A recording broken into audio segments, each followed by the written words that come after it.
We're now on Daf Nun Aleph Amid Beis, and Disnan on the bottom of Amid Aleph we quote a Mishnah in Bava Metzia, Matza Shtaricho. A star milva was found; it was lost, and we don't know if the malva dropped it, if the lova dropped it. Im yesh mem achrayis nechasim. If achrayis nechasim, this is Rabbi Meir Shita, it was written explicitly in the shtar, which means that the lova agreed to be meshabed all his nechasim in lieu of the payment of this loan. Lo yachzir.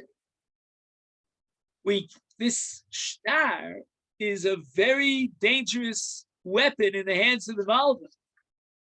Why? Because it says in the shtar that there's a achrayis nechasim. Is lo yachzir, don't return the shtar to the malva. Why? Because it's at the expense of the lekuchos who bought or may have bought the real estate of the lova, who are now stuck with a lien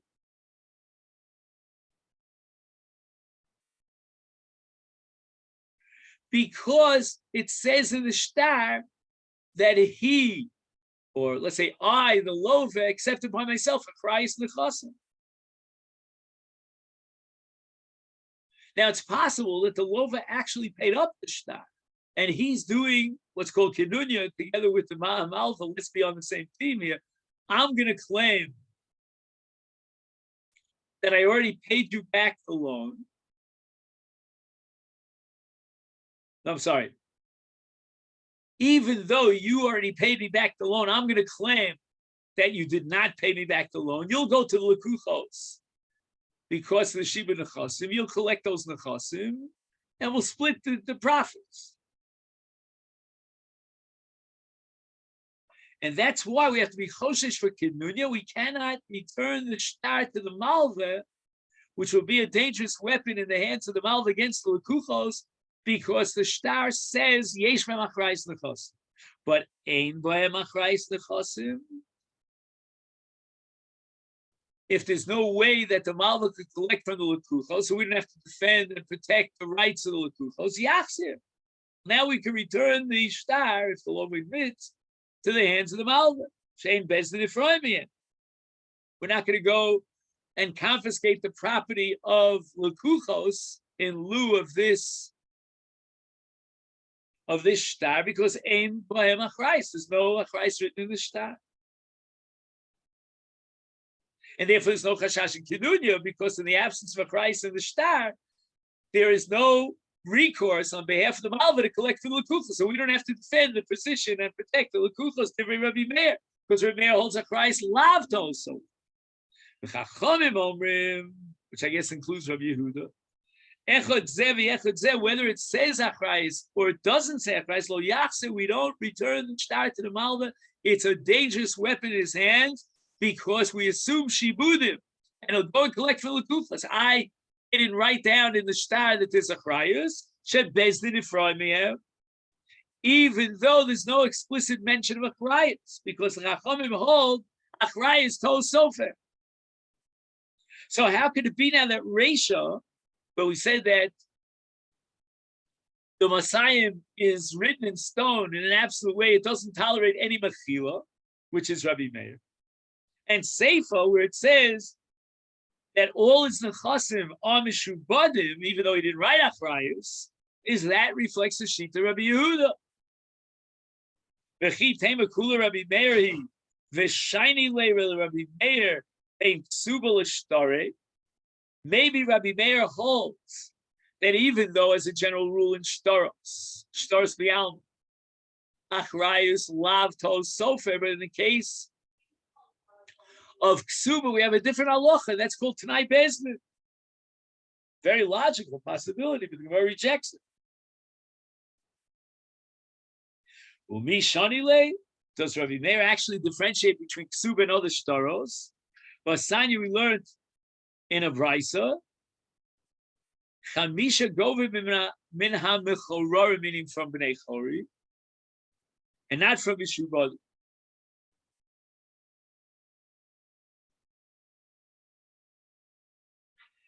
Meaning that the lekuchas are off the hook. There's no shibud in these 5 cases of debts. The elumin, peros, ushvach peros.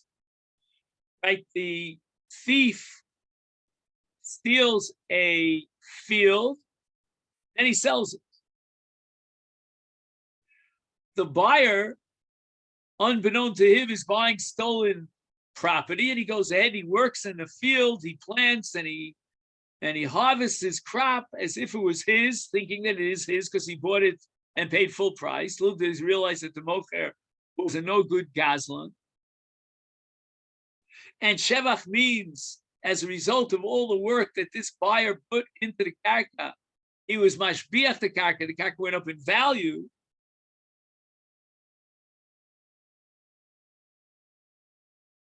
Is nevertheless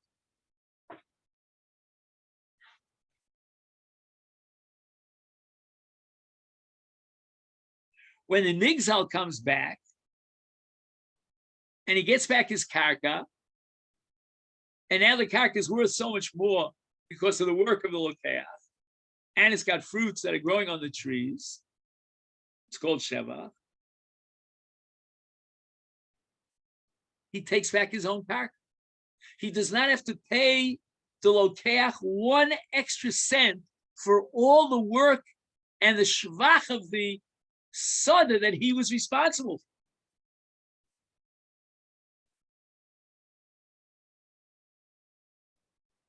And now the lokeach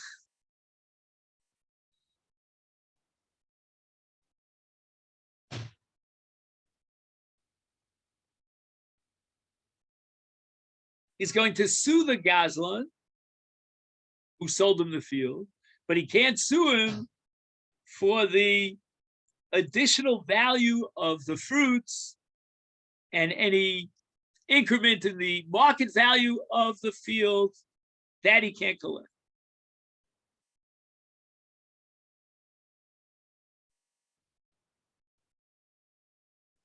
And this is based on a halacha called Tikkun Olam. Why? Because the Dmei Peros and Shevach are not ksuvim. You cannot know in advance how much they are. Ein yodim l'lokuch, ein yeduin l'lokuchos kama olem lizoyer. Ulashgiach sheisharu nechasim b'shus hamochen. Another case is Makabel Olu Lazunas ben Ishto ben Ubas Ishto. These are children from a previous marriage. And once again, we're not going to collect from Lekuchos, from Shibudim, only from Bnei Chori. Because again, it's another case of Ein Lo Kitzva Yadua. And finally, get. Chov, get is another word for shtar chov. She'ein bo achrayus. Okay, this is the halacha of achrayus lav tos sofer. Uksubas isha she'ein bo achrayus. You cannot collect from Mishubadim, only from Bnei Chorin. And there's no difference between the ksub and char shtaros. So the Gemara now analyzes. Man shamet leiti omach rayis lav tos sofer Rabbi Meir ukitoni subas isha. In this brisa that we just quoted here, bechamisha govim min machorin is achrayis lav tos sofer. It must be reflecting the sheet of Rabbi Meir, and yet subas isha is on the list. You can only collect from Bnei Chorin if there was no achrayis written in the Ksub. So Gemara answers, Ibai same Rabbi Meir, Ibai same Rabbi Yehuda. Ibai same Rabbi Yehuda. How can I possibly reconcile this Mishnah with Rabbi Yehuda that achrayis tos sofer, and yet she could be mocheles on to make subasa. The Reisha says that she collects Masayim if she's a Basula, and Mana she's an Almana. So the answer is Hasam. When does Rabbi Yehuda hold that you can reduce the value of the ksuba and she could be mocheles? That's in the case of ksava, of kasva. Lei is kavalti. She wrote a mashovar in which she says, I received already a mana, a mochel on that mana. But Hachan, our Mishnah, low cost for Leis Kavalti, and therefore she wasn't Mocheles, and therefore he has to pay the way the Takonis Chacham was established, Masayim and Mana. Ibai is saying the other way around. Rabbi Meir, our Mishnah reflects the sheet of Rabbi Meir, and Achrayus Lavtos Sofer. And therefore you cannot collect from a Shubadim and a Shtar if there's no Shibud written in the Shtar. Umay Chayav the Katani. In the Sefer says that even though he didn't write in the Ksuba Kol Nechasav, you Mishuban Nechasav, you Mishadim Ksuba, nevertheless, he has to be Porem Kol Nechasav Min HaMichorori, from all of his metaltal and all of his Nechasav. That's called B'nei Chorim, but not from Chibudim. Low cost of law. The Mishnah continues and says that if he didn't write, I will redeem you and take you back as my wife, or in the case of a Kohenes, I will take you back to your country, your homeland, by redeeming you. Chaya.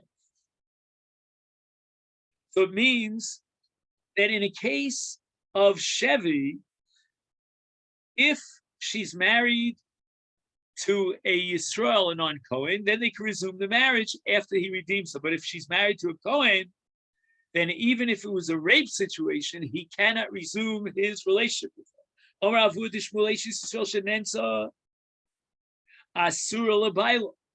Whoa, this is heavy, heavy, heavy. A married woman was raped and she can no longer be married to a husband. I mean, heaven forbid, we don't pass like Avud Shmuel. At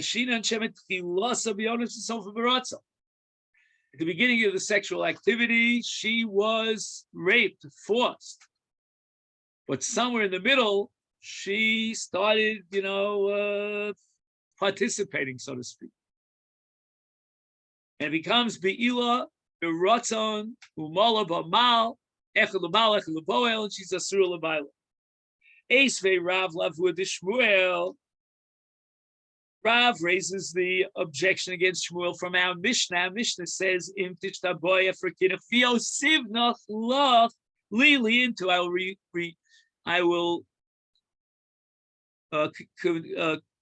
will take you back as my wife." And the assumption is that during the period of time in which she was in Chevi, she had a rape situation. Why not apply your principle of Avud Shmuel that it was tchilasa be'ones, the sofa beratzon? How can he resume his relationship with his wife? Now I don't know how this squares with those Rishonim who say that a guy does not. Maybe that's only as far as Gilead Rice. Okay, fine. Ishti. So Avud Shmuel had no response. Kari Rav Halei Avud Shmuel Sarim Atzru B'Milim V'Kaf Yasimu Lefiyah. That sometimes even a sar, someone who's so important and such a great scholar, will have to keep his words to himself, and he'll have to put a muzzle, so to speak.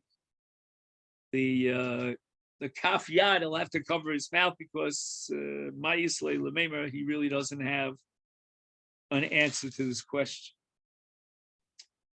Well, the Gemara now wants to try to becholzot defend Avud Shmuel, and the Gemara answers b'shvuya hikelu. When you have a vadai bia, then Avud Shmuel will say we have to worry about chilasah and say be honest for sofo berata. But here we're not even sure that she had a beila. The entire enterprise of the Isa Shvuya is only Dirabanan on a Deraisa level. she still maintains her cheskas kash. So the whole thing is predicated on suffix. And now to add another suffix that maybe at the end of the bia she had ratzon, that's already a sveka. And therefore, Avur the Shmuel would admit in that case that she can resume her relationship with her husband. Avur the Shmuel owns the Chayrach Monechem Mishkachaslei. Like we have a pasuk of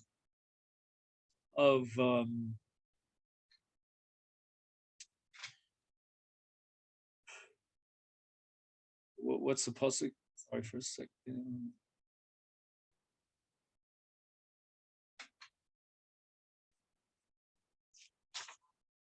Oh, vehilo nitfasa. Right, she's asur l'bayla b'din tuma because lo nitfasa. Ha nitfasa muteres. Why? According to you, Avud Shmuel, you always have to worry about maybe it's sofa bonnet v'rotza. And where it says mishkachas, well, could be the kamri edim should selfcha mitchil v'arasav. She was yelling and screaming throughout the entire bia. Upliga de Rava, Yamarava, Kol Chetilasa Biones. The Sofa Barats and Afilu Hiomeres, Hanichulo, Shel Mole, Nizkakla, He Socharto. Even if she has such a pleasure at the end of the beer that she says, you know what, I would pay for this beer. Muteres, my Tami Yetzer Albish. This is still considered onus. The Yetzer Hara got the best of her in the middle of the Maisa Bia. I know you'd have to write a book about this, a psychology text in rape situations. And by the way, the story just the plot gets thicker as we go along. Tanya Kavasi the Rav of Hilo Nitfasa Asura. Ha Nitfasa Muteres. Vesh Racheres Afapishlo Nitfasa Muteres Vezuzu Kolshet Filas Bonus of Ratzon. It's considered Nitfasa. It's considered Bal Karcha. There's no Molam Bal, there's no Tuma. It's considered onus. Muteres Labayla.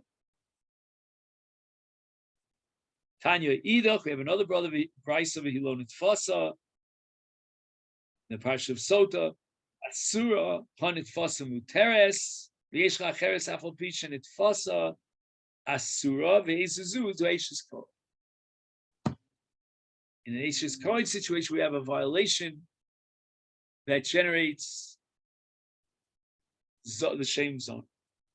Rabbi Yehuda Shmuel Mishum Rabbi Shmuel v'hilo nitfasa asura nitfasa muteres v'yesla cheres afal pisha lo nitfasa. She willingly had an extramarital relationship, and yet muteres. How so? And the answer is that the kiddushin that she was married to this man was not valid. Why? For example, he married her on a condition, and the condition never came to fruition, never was fulfilled. And therefore, even though she was mezana barotza tachas baila, but she wasn't married. And now he would be allowed to marry her. Shafilu b'na murkav al kseifa. She had another relationship with who knows whom, and she became pregnant. She has a child from that relationship. She doesn't need a get. She just drops out of the marriage because the whole marriage was toast. She's like a pruya shezinsa. This is a tough piece of Gemara psychologically. Ani noshi de ganvu ganvi. They were kidnapped by listim. And these are married women.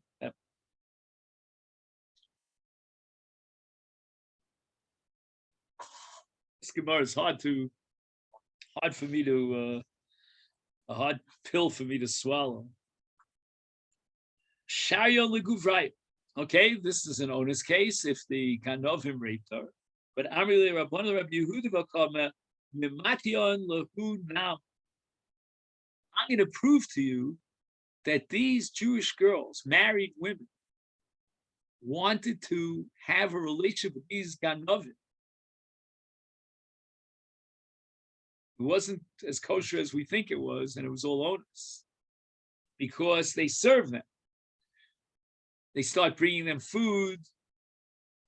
They start warning them, if they're going to get caught and so forth and so on. Rabbi Yehuda says, Machmas Yira. They're only doing it because they're afraid that if they don't play along with these Ganovim, then they'll be killed. So the Rabbanan still argue,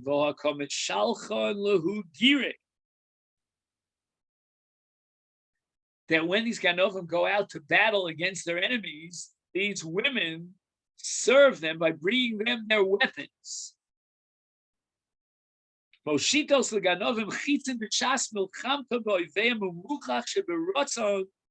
hanging around there, they're enjoying themselves, and therefore they should be asuras al baila. And Rabbi Yehuda answers, Machmas Yira, even that which they bring them, artillery, they bring them all the weapons, that's also part of Yira. And Vadei Shavkinu, V'azlinim Nefshayu Asir.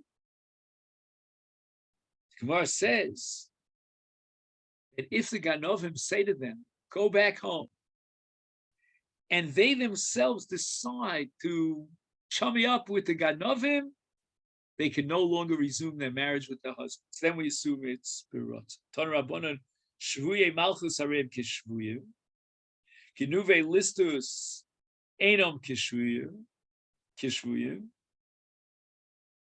So in the case of Malchus, a woman who is taken by the Melech, she's afraid to, give him a hard time. So she submits, but she's only doing it bonus.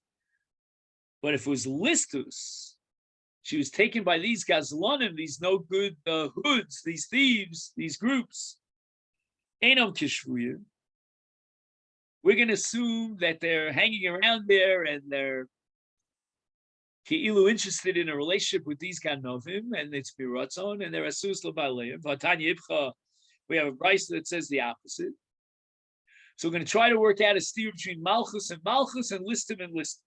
Malchus and Malchus Lo Kasher, Malchus Achashverosh. In the case of Achashverosh, she has no desire to have Be'ilu with Achashverosh. He's a great king. And the women don't have any aspirations of having any long-term relationships with Achashverosh. He's having a free relationship with all these women. And she's only doing it machmas ones. But the Bryce that says Shvuye Malchus is Asura, that's Malchus ben Netzer. He's the head of the underground, of the Rosh HaListim, we call him. He conquers cities, takes over these cities, but he's not a melech. And these women think that maybe if they'll have Be'ilo with him, they will be, so to speak, like the princess or the queen of the listed. There's like a great status here. Therefore, Asuras al Baleh. And listus al listus lo kasha habi ben Netzer, so I'll listed Bialma. If it's Ben Netzer, then the woman thinks that maybe he'll take her as the queen. He'll marry her on a permanent basis. Doesn't see the light of going back to her husband, so therefore she's Nevelas B'Rotzim. But Listim the Alma, your low class Listim, they don't have that high status of Shilton of dominion. A woman doesn't want to be married, and therefore any be'ilu that she has is ba'onis. Ma'asu ben Netzar. Awesome, Karile Melech Vahacha, Karile Listim. If the first brisa that says that in the case of Genuve Listus, she's Asura, and it's referring to Ben Netzer, and the second brisa that says that Shvuye Malchus is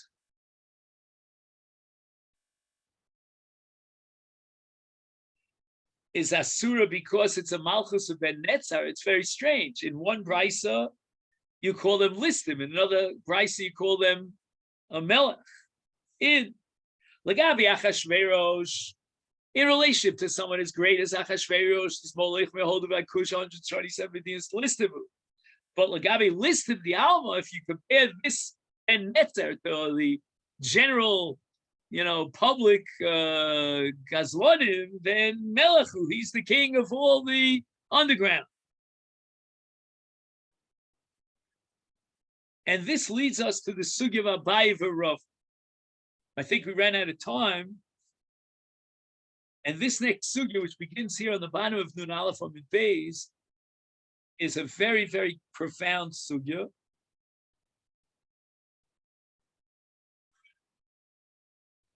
And just the tip of the iceberg as we close and wish each other a good Shabbos, this sugya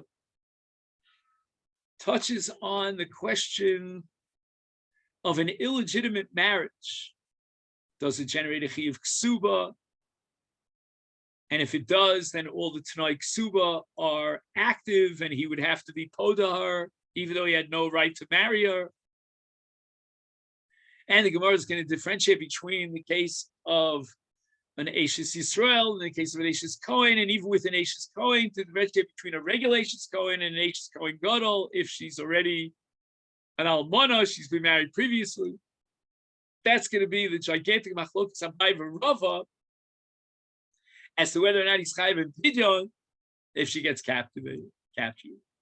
And the Gemara is going to say that that's really an earlier machlokas Tanon.